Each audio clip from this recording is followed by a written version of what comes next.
ఇవని ఇలాగ రకరకాలుగా చెప్పుకుంటూ ఈ యొక్క మతాలన్నింటికి కూడా వారి వారి మతాన్ని గౌరవించుకుంటూ మాదే గొప్ప అని వాదులాడుతున్నారు వాళ్ళందరూ కూడా. కానీ మన బోధ ఎలాంటిది? వాదభేదం లేనటువంటి బోధం అందరు. చూడండి, వాళ్ళందరూ నా దేవుడు గొప్ప అని చెప్తారు. మనం ఏమని చెప్తాము? అందరికీ దైవం ఒకటే, అదే సనాతనమైనటువంటిది, దాన్ని తెలిపేవాడే గురువు. ఆ గురువుని పూజిస్తేనే, ఆ గురువుని ఆశ్రయిస్తేనే, ఆ గురువు యొక్క పాదపద్మాలను మనం దర్శిస్తేనే ఆ నిజ దైవత్వ స్వరూపం ఏదైతే ఉందో దానిని మనం ఖచ్చితంగా తెలుసుకోగలము. పునరపి జననం పునరపి మరణం అన్నటువంటి భ్రాంతిని లేకోకుండా, మరి జన్మ నుంచి రాకోకుండా ఉండాలంటే సామాన్యమైనటువంటి పని. గురువుకి 1 సంవత్సరమో 2 సంవత్సరాలు గురుసేవ చేస్తే దొరికేది కాదు. ఇది గురువుకి 12 సంవత్సరాలు ఎడతేయకుండా గురుసేవ చేయమన్నాడు. సాక్షాత్తు ఆ కృష్ణ పరమాత్మని శాంతిపులు వారు చేయించాడు ఆ సేవ. కాబట్టి ఎంత గొప్ప సేవ!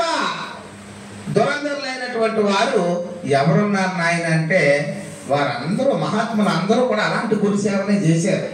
లేకపోతే ఈ విషయాన్ని వారు తెలుసుకోలేరు. మన గురువులు కూడా ఇటువంటి గొప్ప సేవలు చేశారు వారందరూ కూడా. కాబట్టి ఈరోజు ఈ పటాల్లో పూజింపబడుతున్నారు. ఇప్పుడు మనకి ఎవరు పైడిమామ తల్లి గారు ఉన్నారు, అచలగురు మాతాజీ గుప్పల పైడిమామ ఆర్యమని. ఆమె నాకు చిన్నతనం నుండి తెలుసు. ఎందుకని? ఆమె మహాసిద్ధి పురుషురాలు, మంచి యోగ పురుషురాలు, మంచి యోగం అభ్యాసం ముద్రలు అన్నీ కూడా తెలిసినటువంటి మహాత్మురాలు. ఆఖరి క్షణంలో ఎన్ని తెలిసినా కూడా పూర్ణ గురు సూచన, గురువు ద్వారా పూర్ణ సూచన తెలియకపోతే ఈ భ్రాంతి తొలగదు. ఈ జనన మరణం అన్నటువంటి భ్రాంతి పోదు. ఇది పోకపోతే జనన మరణం తప్పదు. కాబట్టి జనన మరణము లేకోకుండా ఉండాలంటే పరిపూర్ణ గురువు ఖచ్చితంగా కావాలి. అది రాజైనా, రెడ్డైనా, దేవేంద్రుడైనా కూడా, హరిహర బ్రహ్మాదులకైనా కూడా ఖచ్చితంగా ఆ పరిపూర్ణ గురువు కావాలి. ఆ పరిపూర్ణ సూచన చేసే గురువు కావాలి. అటువంటి పరిపూర్ణ సూచన చేసే గురువు ఎవరైతే ఉంటారో అటువంటి గురువుని వెతికి 1కి 10 సార్లు పరిశోధించి అటువంటి మహాత్ముడు పాదపద్మాల్లో అటువంటి మహాత్ముడి యొక్క పాదాల సంత శారమని చెప్పారు పెద్దలు.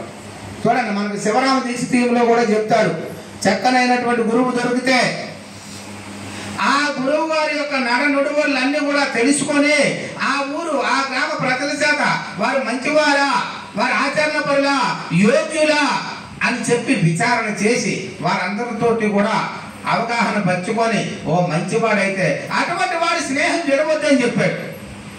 ఏమని చెప్పాడు? అటువంటి గురువుని విడవకూడదు. ఆ గురువుకి సహనం ఉండాలి, ఓర్పు ఉండాలి, నేర్పు ఉండాలి. ఆ గురువు కంటే ఓర్పు, నేర్పు, సహనము ఇంకా మితిమీరి శిష్యుడు ఉండాలి. ఇటువంటి వారే గురు శిష్యులు. అందుకన్నాడు, ఇన్ని సంవత్సరాలు సేవ చేసినా శ్రీకృష్ణ పరమాత్మ ఈసమంతా కూడా ఇసుకు చెందుకోకుండా అంత గురుసేవ చేశాడు. కాబట్టి శాంతిపుల వారు లాంటి గురువు ఉండాలి, శ్రీకృష్ణ పరమాత్మ లాంటి శిష్యుడు ఉండాలి. వీరే గురు శిష్యులు అంటే సాంప్రదాయానికి సరిపడేటటువంటి గురు శిష్యులు వీరేరా నాయన.